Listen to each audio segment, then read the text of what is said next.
All right, so today I want to talk about this tweet that Stefan Molyneux responds to, and it's a guy who basically posts the voting patterns of different, women, men, and races, and Molyneux responds by saying, "Ladies vote you into socialism, men have to fight their way out again." That's always how it goes. The and this again, this is the reason, like I've said a million times, but there's always new viewers.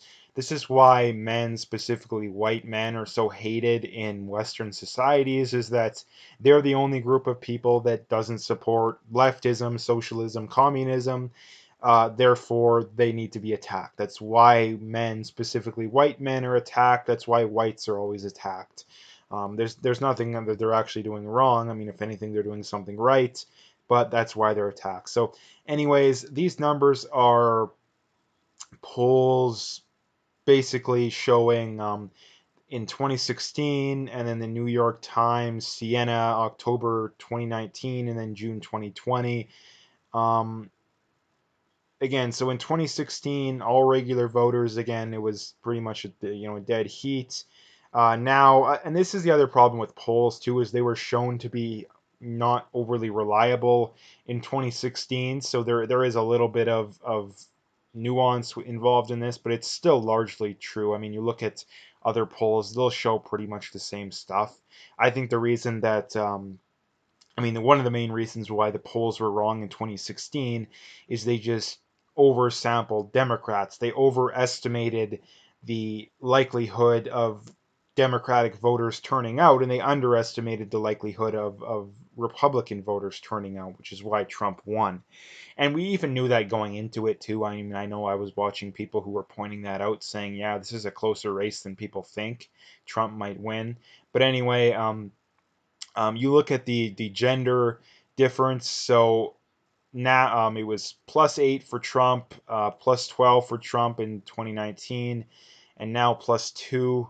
Again, I think that the numbers now are a little skewed, um, but nonetheless, again, +8 for Clinton for women, +13 for Biden, +19 for men. Now, people are probably wondering, okay, well, why is there such a difference between men and women when it comes? I mean, there's literally a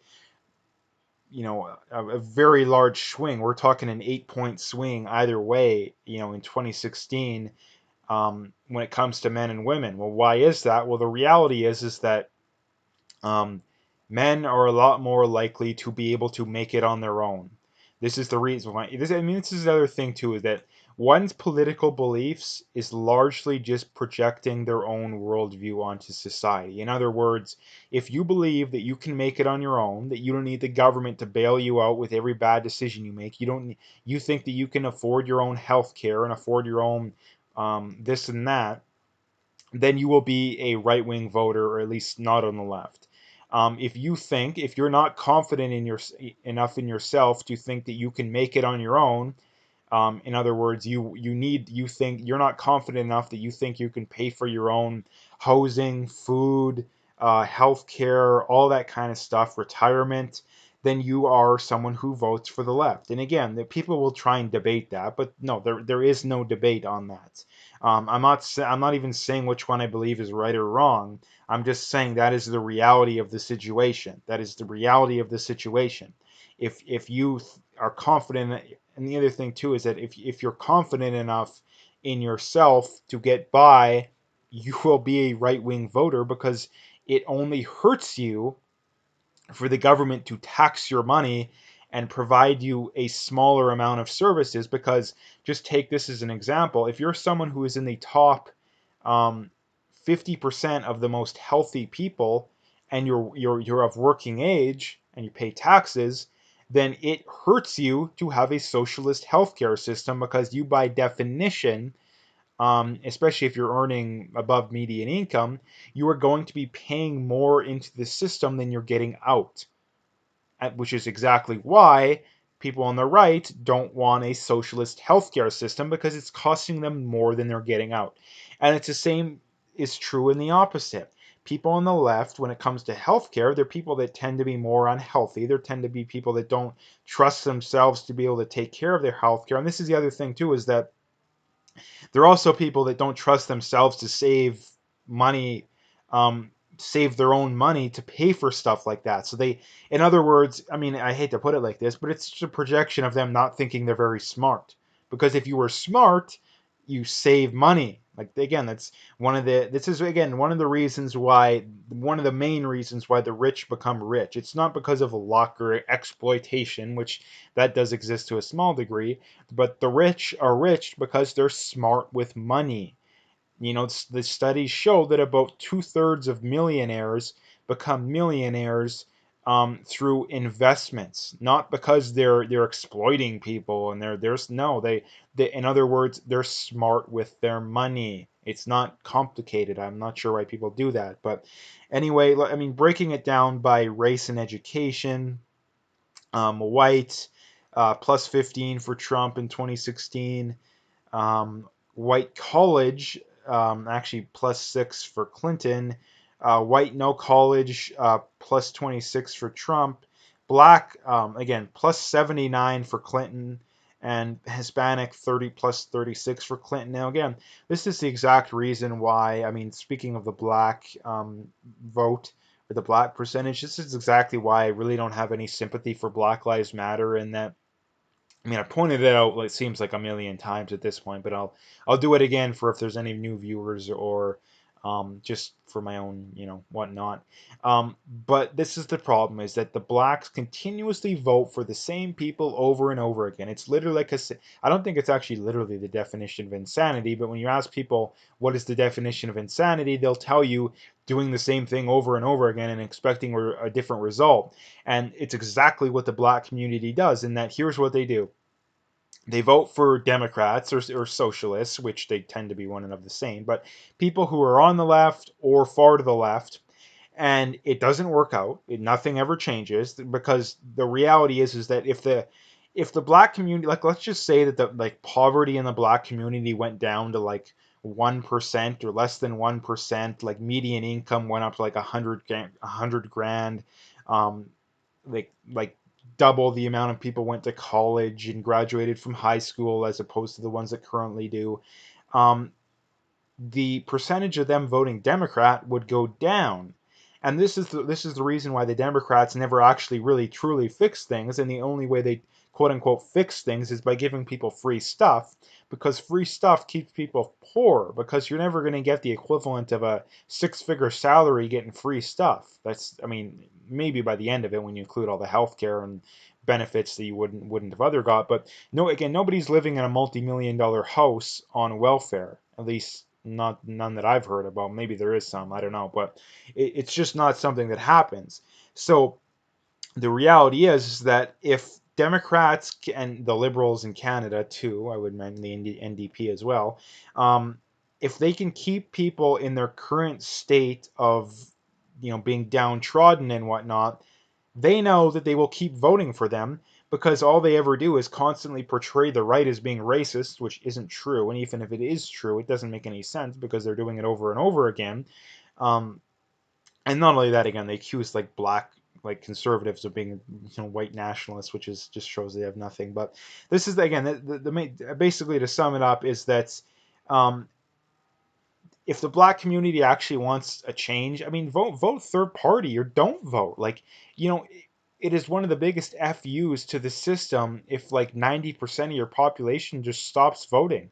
Like if 90% of the black population stopped voting, both sides would be like, "Hey, what happened? What can we do to get the blacks to start to vote for us?" And I mean, the reality is that if they stopped, the left would keep trying to play the free stuff card. And this is the problem with the free stuff card is what the left does, is that it just creates a constant state of being dependent. It's the same. I know a lot of people hate this example, but they hate it because it's true and it's so simple. It's the same reason why they tell you when you're at the zoo or when you're at the park to not feed the ducks or the animals. Why? Because they become dependent. And it's the same thing when it comes to welfare and free healthcare and all this kind of stuff. It's the same thing just with humans, is that when you give people welfare and free healthcare, they become dependent and they have no incentive to improve themselves because they're going to get by regardless. And a lot of the people aren't smart enough to recognize that.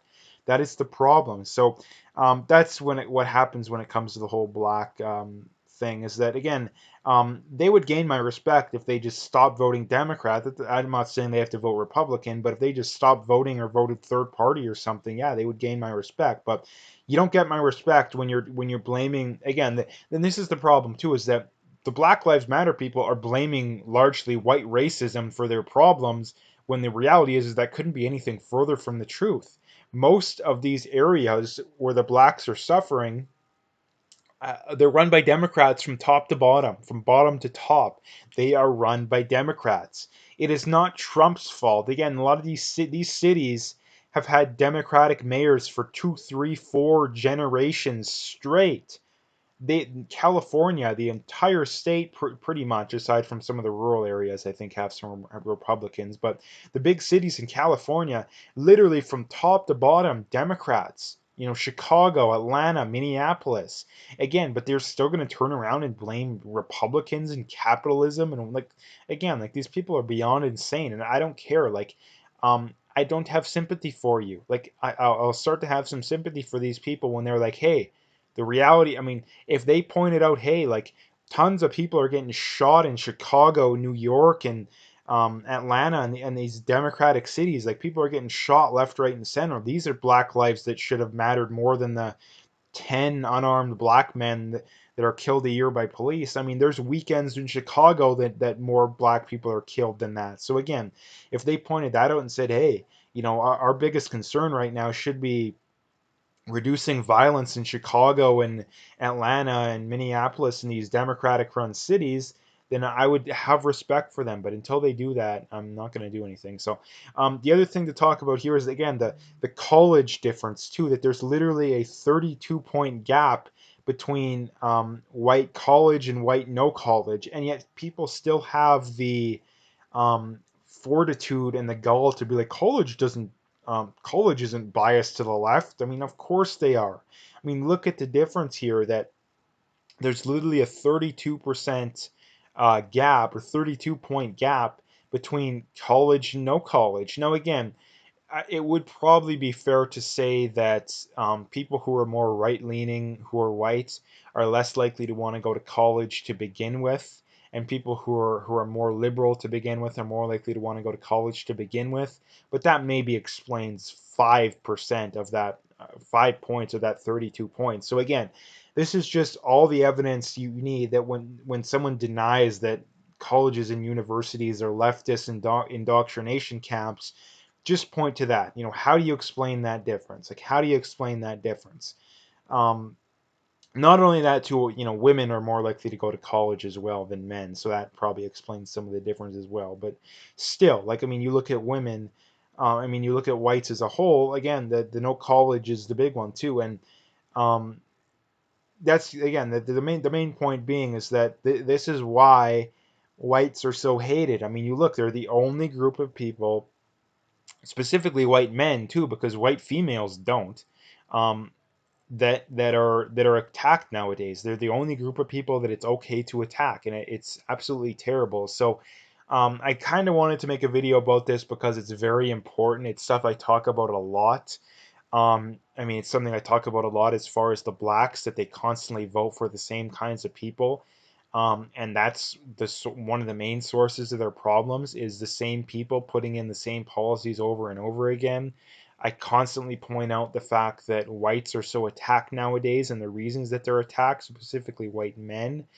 I constantly bring up the fact that colleges are just leftist indoctrination camps. So again, um, that is the stuff I wanted to talk about today.